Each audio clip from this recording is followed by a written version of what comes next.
নবী সাল্লাল্লাহু আলাইহি ওয়াসাল্লাম বলেছেন কিয়ামতের আগে শেষ জামানায় 30 জন ভণ্ড নবীর আগমন ঘটবে। কতজন?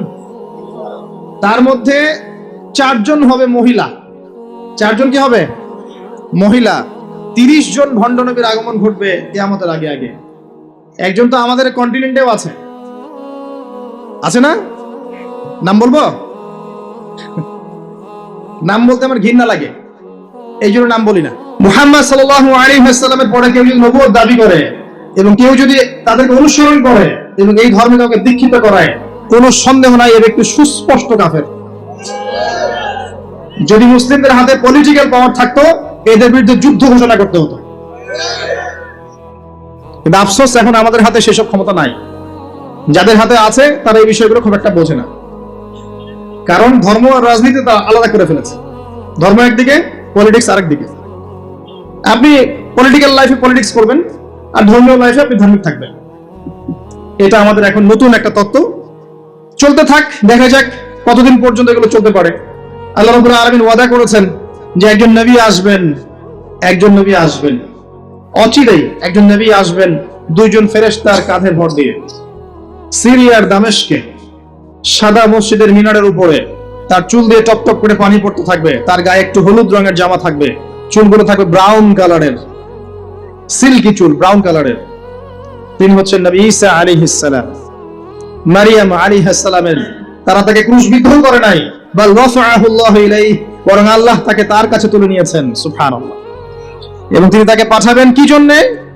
কারণ শেষ জামানায় ঈসা ইবনে মারিয়াম এই জেরুজালেম থেকে সারা বিশ্বকে শাসন করবেন এই কারণে, এবং তার হাতে আল্লাহ রাব্বুল আলামিন মসিহুদ দাজ্জালকে হত্যা করাবেন। একজন নবী এর হাতে বিশ্বের ইতিহাস শেষ হবে, অন্য কারো হাতে শেষ হবে না। এই বিশ্বের ইতিহাসটা শেষ হবে একজন নবীর হাতে। যতক্ষণ না তিনি আসছেন, যতক্ষণ না সারা ওয়ার্ল্ডে তিনি ইসলামী খেলাফা পুনরায় কায়েম করছেন, ততক্ষণ কিয়ামত হবে না ইনশাআল্লাহ।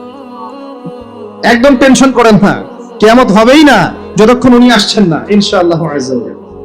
তাই এভাবেই যাবে, ঈসা ইবনে মারিয়ামের হাতে পুরো বিশ্বের ক্ষমতা থাকবে ইনশাআল্লাহ। তিনি সবচেয়ে বড় ক্যারেক্টার শেষ জামানার। আর তার অনেক আগেই ইমামুল মাহদী ইন্তেকাল করবেন, অনেক আগেই ইমামুল মাহদী ইন্তেকাল করবেন। ঈসা ইবনে মারিয়াম থাকবেন 40 বছর, তিনি ইসলামী শাসন কায়েম করবেন পুরো বিশ্বে। এটা হবে কত সালে, কত বছর পর, কত শতাব্দী পর আমরা কেউ জানি না। মাল মাসউলু আনহা বিআলাম মিনাস সাইল, অনেকটা এমন আমরা জানি না এটা কবে হবে, এক্স্যাক্টলি কোন সালে। কিন্তু কিয়ামতের আলামতগুলো যেভাবে একটার পর একটা আসছে, একটার পর একটা আসছে, এতে মনে হচ্ছে দূরদর্শিতার সাথে যে সময় বেশি বাকি নাই। একদিন নবী করিম সাল্লাল্লাহু আলাইহি ওয়াসাল্লাম, যখন নবীর নাম আসবে দরুদ পড়বো আমরা সবাই, বলবো সাল্লাল্লাহু আলাইহি ওয়াসাল্লাম। নবী সাল্লাল্লাহু আলাইহি ওয়াসাল্লাম মসজিদের মধ্যে বসে আছেন। তার ইন্তেকালের অল্প কয়েকদিন আগের ঘটনা এটা, হতে পারে 50 দিন বা 60 দিন বা 80 দিন। নবী করিম সাল্লাল্লাহু আলাইহি ওয়াসাল্লাম মসজিদে বসে আছেন, সাহাবায়ে কেরাম রাদিয়াল্লাহু আনহুম তার চারপাশে আছেন। এমন সময় একজন ব্যক্তি মসজিদে প্রবেশ করলো, যে ব্যক্তির গায়ে ছিল ধবধবে সাদা জামা, পরিষ্কার পরিচ্ছন্ন ধবধবে সাদা একটা জামা। দেখেন মসজিদে আসার আদব, আমরা মসজিদে যাই সবচেয়ে নোংরা জামাটা পরে যাই। দেখবেন একটা ছেঁড়া লুঙ্গি, ছেঁড়া গেঞ্জি, ছেঁড়া পাঞ্জাবি, মসজিদে চলে গেলাম। এই ব্যক্তি মসজিদে আসছেন, তার সবচেয়ে সেরা কাপড়টা পরে আসছেন, ধবধবে সাদা জামা পরে আসছেন। আর সাদা পোশাক পরা কিন্তু সুন্নত, এটা জানেন তো? সাদা পোশাক পরা সুন্নত। সাদা পোশাক পরে তিনি মসজিদে আসলেন, ধবধবে সাদা পোশাক, এবং তার চুলগুলো ছিল প্রচন্ড কালো, কুচকুচে কালো, সুন্দর পরিপাটি। তো পরিপাটি থাকা ইসলামের সুন্নত। তিনি এসে নবী সাল্লাল্লাহু আলাইহি ওয়াসাল্লামের কাছে এসে বসলেন। যেভাবে বসলেন তার ব্যাখ্যাটা হাদিসে এসেছে এভাবে, যে হাত্তা জালাসা মা'আন নবী সাল্লাল্লাহু আলাইহি ওয়াসাল্লাম ফাসনাদা রুকবাতাইহি ইলা রুকবাতাইহি ওয়া ওয়াদা'a কাফাইহি আলা ফাখিজাইহি। এই ব্যক্তি নবী সাল্লাল্লাহু আলাইহি ওয়াসাল্লামের কাছে এসে বসলেন, তার হাঁটুর সাথে হাঁটু লাগিয়ে দিলেন। আমরা তাশাহুদে যেমন করে বসি, আত-তাহিয়াতু লিল্লাহি ওয়াস সালাওয়াতু ওয়াত তাইয়্যিবাত, এই সময় আমরা যেমন করে বসি, এই ব্যক্তি এভাবে বসলেন, নবীর কাছে এসে বসলেন, হাঁটুর সাথে হাঁটু লাগিয়ে বসলেন। বসে তার 2 হাত আল্লাহ রাসূলের এই যে পা, উরু, এর উপরে রাখলেন। টিচারের কাছে ওস্তাদ, মানে ওস্তাদের কাছে কি স্টুডেন্ট, ছাত্র এসেছে বসতে, আদবটা দেখেছেন? আমরা একটু আদবের সাথে বসবো ইনশাআল্লাহ। আদবের সাথে বসেছেন, বসে নবী সাল্লাল্লাহু আলাইহি ওয়াসাল্লামকে জিজ্ঞাসা করছেন, ইয়া মুহাম্মদ, বলেন সাল্লাল্লাহু আলাইহি ওয়াসাল্লাম, হে মুহাম্মদ সাল্লাল্লাহু আলাইহি ওয়াসাল্লাম, আখবিরনি আনিল ইসলাম, হে মুহাম্মদ সাল্লাল্লাহু আলাইহি ওয়াসাল্লাম, আমাকে ইসলাম সম্পর্কে বলুন। নবী সাল্লাল্লাহু আলাইহি ওয়াসাল্লাম বলেন, আল ইসলাম, ইসলাম হচ্ছে আন তাশহাদা আল্লা ইলাহা ইল্লাল্লাহ ওয়া আন্না মুহাম্মাদান আবদুহু ওয়া রাসূলুহু। ইসলাম হচ্ছে প্রথমত তুমি সাক্ষ্য দিবে আল্লাহ ছাড়া কোনো ইলাহ নেই এবং মুহাম্মদ সাল্লাল্লাহু আলাইহি ওয়াসাল্লাম তার বান্দা এবং রাসূল। এটা প্রথম pillar, the first pillar of Islam. তাওহীদ, একত্ববাদের সাক্ষ্য দেয়া, এবং রিসালাত, মুহাম্মদ সাল্লাল্লাহু আলাইহি ওয়াসাল্লামের নবুয়তের স্বীকৃতি দেয়া, এটা প্রথম। তারপরে ওয়ান তুকিমুস সালাহ, এবং তুমি সালাত কায়েম করবে, 5 ওয়াক্ত সালাত কায়েম করবে। ওয়া তুতিয়া যাকাত, এবং যাকাত প্রদান করবে, নিসাব পরিমাণ সম্পদ হয়ে গেলেই যাকাত প্রদান করবে। ওয়া তাসুমা রমাদান, এবং রমাদান মাসে সওম পালন করবে, রমজান মাসে সওম পালন করবে, এবং তোমার যদি সামর্থ্য হয় তাহলে বাইতুল্লাহ গিয়ে হজ করবে। এই হলো ইসলাম। ইসলামের পিলার কয়টা ভাই? 5টা। তাওহীদ এবং রিসালাত, অর্থাৎ কালিমা লা ইলাহা ইল্লাল্লাহ মুহাম্মাদুন রাসূলুল্লাহ। 2 নাম্বার সালাত, 5 ওয়াক্ত। সালাত নাই, ইসলাম থেকে নাম কাটা। মান তারাকা সালাতান মুতাআম্মিদান ফাকাদ কাফারা, কেউ যদি সালাত ইচ্ছা করে ছেড়ে দেয়, মুসলিমের লিস্ট থেকে নাম কাটা পড়ে গেছে। জনগণ থেকে হাজী সাহেব বলতে পারে আল্লাহর লিস্টে নাম নাই, কারণ সে সালাত ছেড়ে দিয়েছে। সালাত ছেড়ে দিলে ইসলামের কোনো পিলার থাকে না। আপনি অন্যান্য গুনাহ করছেন কিন্তু সালাত পড়ছেন, এট লিস্ট নাম আছে আপনার, মুসলিম আপনি। নামাজ বাদ দিয়ে দিয়েছে, তার ইসলামের লিস্টে তার কোনো নাম নাই। মান তারাকা সালাতান মুতাআম্মিদান ফাকাদ কাফার, সে কুফরি করলো, কাফের হয়ে গেল। বাইনার রাজুলি ওয়া বাইনাশ শিরকি ওয়াল কুফরি তারকুস সালাহ, একজন আল্লাহর বান্দা আর একজন কাফের মুশরিকের মাঝে পার্থক্য হচ্ছে নামাজ। ঠিক আছে ভাই? সালাত নাই, ইসলাম নাই। আচ্ছা, তারপরে বলেছেন যাকাত, তোমার নিসাব পরিমাণ সম্পদ হয়ে গেলে যাকাত প্রদান করবে। আপনার নিসাব পরিমাণ সম্পদ হয়ে গেলে, 1 বছর যদি সম্পদ আপনার কাছে থাকে, আপনাকে যাকাত প্রদান করতে হবে 2.5%। এটা হলো ইসলামিক অর্থনীতির মূল ভিত্তি। ইসলামিক অর্থনীতি দাঁড়িয়ে আছে যাকাতের উপরে, ব্যবসার উপরে, সাদাকার উপরে। এগুলো ইসলামিক অর্থনীতির পিলার। এর মধ্য দিয়ে টাকা পয়সা সবার হাতে হাতে ঘুরতে থাকে। কেউ চিরস্থায়ী গরিব হয় না, কেউ চিরস্থায়ী ধনীও হয় না, একটা সাম্য বজায় থাকে। আর কেউ ধনী হয়ে গেলেও তার সম্পদে গরিবের হক থাকে, যাকাত, তখন সেটা তাকে দিতে হয়। এভাবে ইসলামিক ইকোনমিক্স ঘুরতে থাকে। পক্ষান্তরে সুদের মধ্য দিয়ে এক শ্রেণীর মানুষ দিন দিন ধনী হতে থাকে, আর এক শ্রেণীর মানুষ দিন দিন গরিব হতে থাকে। এটা সুদের ফলাফল। এর ফলশ্রুতিতে বিশ্বের একটা অংশ দিন দিন ধনী হয়েছে, আর বাকি অংশগুলো গরিব হয়েছে। এবং এটা আমি অনেকদিন বলেছি, মায়ের সাথে জেনার মতো অপরাধ, আল্লাহ এবং তার রাসূলের সাথে যুদ্ধের মতো অপরাধ। 36টা জেনা করলে যে পাপ হয়, 1 দিরহাম সুদ খেলে সেই পাপ হয়। যে ব্যক্তি সুদ খায়, যে দেয়, যে লিখে রাখে, যে সাক্ষী থাকে, সবাইকে নবীজি বলেছেন সমান অপরাধী। এগুলোর সাথে সম্পৃক্ত থেকে কেউ যদি আশা করে যে আমি পরকালে নবীর সুপারিশ পাবো, হাউজে কাউসারের পানি পাবো, কবরের প্রশ্ন উত্তর দিতে পারবো, ওই ব্যক্তির চাঁদে গিয়ে থাকা দরকার, পৃথিবীতে থাকার দরকার নাই। পৃথিবী বুদ্ধিভিত্তিক মানুষদের জন্য, অজ্ঞদের জন্য নয়। 3 নম্বর যাকাত। 4 নম্বরে বলেছেন রমাদান মাসে সাওম রাখবে। রমাদান আমাদের সামনে আছে, রমাদানকে নিয়ে আমি কয়েকটা লেকচার দিয়েছি এই পর্যন্ত। তো মূল কথাগুলো আবার বলছি আপনাদেরকে। রমজান মাসে সবচেয়ে বেশি সময় দিবেন আল কোরআনকে। পারবেন ইনশাআল্লাহ? কোরআন খতম করবেন রমজান মাসে, কোরআন তেলাওয়াত করবেন বেশি বেশি, অর্থটা বোঝার চেষ্টা করবেন। যারা হাফেজ আছেন তারা এটাকে চর্চা করবেন, হিফজে চর্চা করবেন। রমাদান মাসে কোরআন শেখাবেন, শিখবেন। রমজান মাসে 5 ওয়াক্ত নামাজ জামাতে পড়ার চেষ্টা করবেন, যাকাত গুলো দিয়ে দেওয়ার চেষ্টা করবেন। কম খাওয়ার অভ্যাস করবেন, কম খাওয়ার অভ্যাস করবেন। বেশি বেশি বাজার ঘাটে যাবেন না, আল্লাহর জিকিরে, তাসবিহ তাহলিলে, আল্লাহর কাছে দোয়া ইস্তেগফারে সময় কাটাবেন। দান সাদাকা বাড়িয়ে দিবেন রমজান মাসে, দান সাদাকা বাড়িয়ে দিবেন। বেশি বেশি মানুষকে ইফতার করাবেন, তারাবির সালাত জামাতে পড়বেন। সম্ভব হলে শেষ দশকে ইতিকাফ করবেন, কারণ ওই দশকে কি আছে? লাইলাতুল কদর।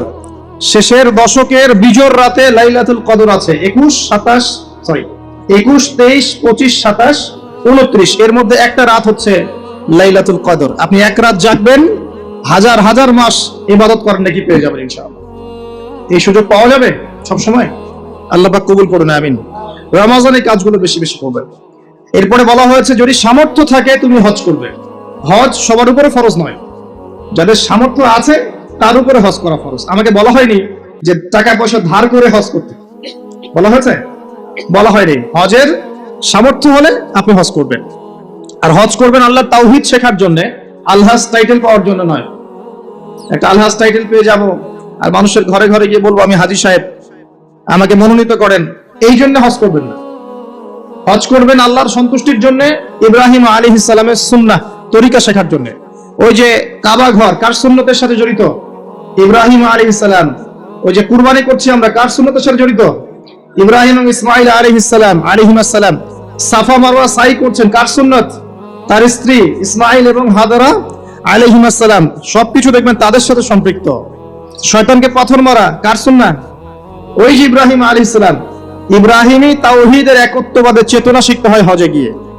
এটা আইওয়াশ করার নাম নয়, আলহাজ টাইটেল নেওয়ার জন্য নয়। আল্লাহ পাক বোঝার তৌফিক দান করুন। মানুষের আমলের মধ্যে যদি রিয়া থাকে, রিয়া, এই আমলগুলোকে আল্লাহ পাক ধুলো বানিয়ে উড়িয়ে দিবেন। আর রিয়া কি জিনিস?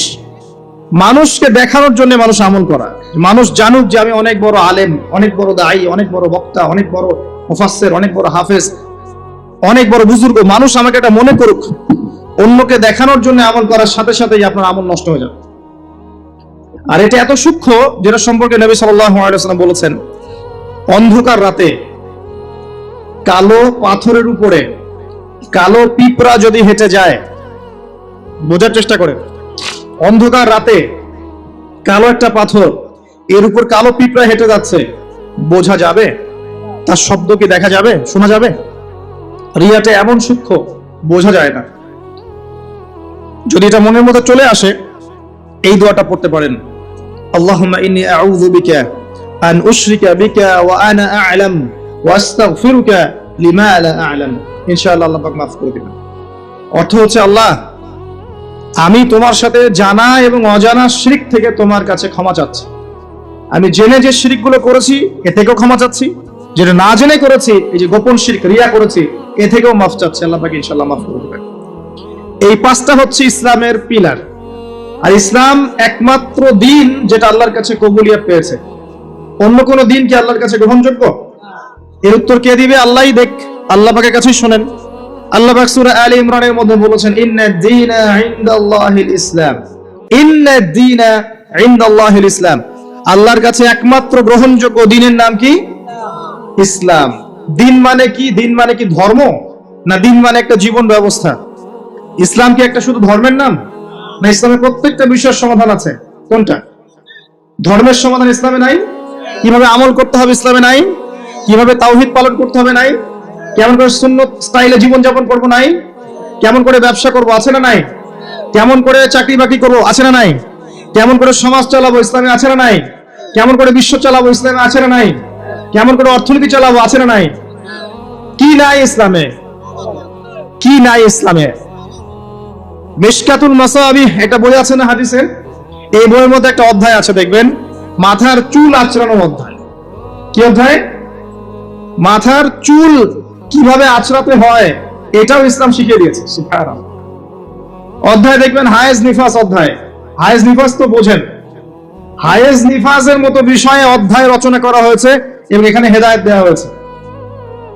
অধ্যায় আছে বাথরুম যাওয়া অধ্যায়, মানে ইস্তিনজা করা অধ্যায়, কিভাবে আপনি ইস্তিনজা করবেন, কিভাবে পেশাব পায়খানা করবেন ইসলামে দেয়া আছে। অধ্যায় আছে খাবার খাওয়া অধ্যায়, কিভাবে খাবার খাবেন, কতটুকু খাবেন, খাওয়ার আগে কি বলবেন, পরে কি বলবেন, লেখা আছে। কি নাই? আপনার বাথরুম থেকে শুরু করে রাষ্ট্র বিশ্ব পর্যন্ত, রাষ্ট্র তো অনেক দূরের কথা, বিশ্ব পর্যন্ত ইসলাম এখানে আছে। বিশ্বে কিভাবে অন্য দেশের সাথে আমাদের মেলামেশা করতে হবে সেটাও বলা আছে। বিশ্বাস হয় না?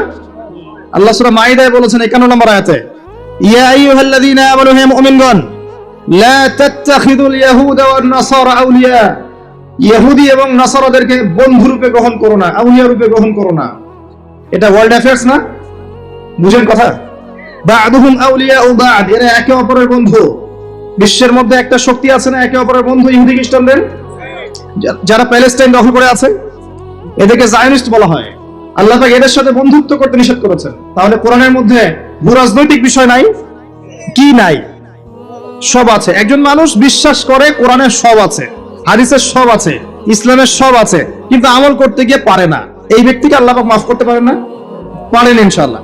আরেকজন ব্যক্তির বিশ্বাসই হয় না যে ইসলামে সব আছে, সে মনে করে ইসলাম এই যুগে চলে না ওই যুগে চলতো, সে মনে করে যে ইসলামে কোরআনে সবকিছু নাই, আংশিক বিষয় আছে, এগুলো আমরা ডিল করব। রাজনৈতিক প্রেক্ষাপট, অর্থনীতি, সামাজিক নীতি, পলিটিক্স, এগুলো আমরা ডিল করব। ইসলাম হচ্ছে তাসবিহ, তাহলিল, জিকির, আজকারের নাম। কিছু মানুষ এমনটাও মনে করে, আছে না? এদের জন্য জাহান্নামের আগুন ছাড়া কোনো জায়গা নাই, কোশ্চিন কালেও না। একজন ব্যক্তির আকীদা যদি ঠিক না হয়, তার আমল কোনো কাজে দিবে না। আর একজন ব্যক্তির আকীদা ঠিক আছে, ইসলামের সব আছে, কোরআনের সব আছে, হাদিসের সব আছে, আমি মানতে পারি না, আমি দুনিয়ার কারণে হোক, অন্যান্য চাপের কারণে হোক, আমার বিভিন্ন স্বার্থের কারণে হোক, আমি মানতে পারছি না, কিন্তু আমি বিশ্বাস করি যে সব ইসলামে আছে, একে আল্লাহ পাক মাফ করতে পারেন। পারেন না? ইনশাআল্লাহ পারেন। অতএব আকীদা পরিষ্কার করেন। আল্লাহ বলছেন ইন্না দীনা ইনদাল্লাহিল ইসলাম, একমাত্র দিন আল্লাহর কাছে গ্রহণযোগ্য সেটা হলো ইসলাম। কথা বলেন, ইসলাম। অর্থ কি? আত্মসমর্পণ। ইয ক্বালা লাহু রাব্বুহু আসলিম, যখনই তার রব তাকে বলেছেন আত্মসমর্পণ করো, ক্বালা আসলামতু লিরাব্বিল আলামিন, তিনি বলেছেন আমি জগৎসমূহের প্রতিপালকের নিকটে আত্মসমর্পণ করলাম। এই ব্যক্তি কে? ইব্রাহিম আলাইহিস সালাম। যখনই আল্লাহ বলেছেন আত্মসমর্পণ করো, তিনি বলেছেন আত্মসমর্পণ করলাম। তিনি তো আমাদের নাম রেখেছেন মুসলিম, তাই না? হুয়া সাম্মাকুমুল মুসলিমিন। আল্লাহ বলছেন সন্তানকে আর তার মাকে রেখে আসো কাবা ঘরের পাশে, মরুভূমিতে, জনমানব শূন্য জায়গায়। তিনি বলছেন না যে আল্লাহ এর পিছনে যুক্তি কি, ওকে রেখে আসবে, এর পিছনে দর্শন কি, এর পিছনে বৈজ্ঞানিক ব্যাখ্যা কি? জিজ্ঞাসা করেছেন? ইব্রাহিম আলাইহিস সালাম জিজ্ঞাসা করেছেন? রেখে এসেছেন। একবার আল্লাহ পাক বলেছেন সন্তানকে জবাই করে দাও, ইব্রাহিম আলাইহিস সালাম বলেছেন কি জন্য জবাই করব আল্লাহ, বাচ্চা মানুষ, এর পিছনে যুক্তি কি আল্লাহ, এর পিছনে দর্শন কি, বৈজ্ঞানিক ব্যাখ্যা কি? জিজ্ঞাসা করেছেন? যখন আল্লাহ যে আদেশ করেছেন আসলামতু লিরাব্বিল আলামিন, আমি আত্মসমর্পণ করলাম, সারেন্ডার, এর নাম ইসলাম। প্রত্যেকটা বিষয়ের পিছনে যুক্তি থাকবে, দর্শন থাকবে, বিজ্ঞান থাকবে, কিন্তু এগুলোর সীমাবদ্ধতা আছে, আল্লাহর জ্ঞানের কোনো সীমাবদ্ধতা নাই। কথা কি বুঝতে পারছেন? একটু কথা ধরতে হবে। ইসলাম আত্মসমর্পণের নাম। আত্মসমর্পণের মধ্য দিয়ে শান্তি অর্জন করা। একজন ব্যক্তি যদি আত্মসমর্পণ না করে শান্তি পাবে? শান্তি পাবে না, ওর ভিতরটা অস্থির হয়ে থাকবে। যখন সে আল্লাহর প্রতি পূর্ণ বিশ্বাসী হবে যে আল্লাহ পাকের প্রতিটা বিধানই আমার কল্যাণের জন্য, তখন দেখবেন মনের শান্তি চলে এসেছে। আর যদি অশান্ত থাকে, না এটা ঠিক হতেও পারে, নাও হতে পারে, সংশয়বাদী হয়, বুদ্ধিবাদী হয়, বা অভিজ্ঞতাবাদী হয়, বা সমন্বয় মতবাদে বিশ্বাস করে, বা অন্যান্য দার্শনিক মতবাদগুলোতে বিশ্বাস করে, ভোগবাদী হয়, বস্তুবাদী হয়, দেখবেন সে মনে শান্তি পাবে না।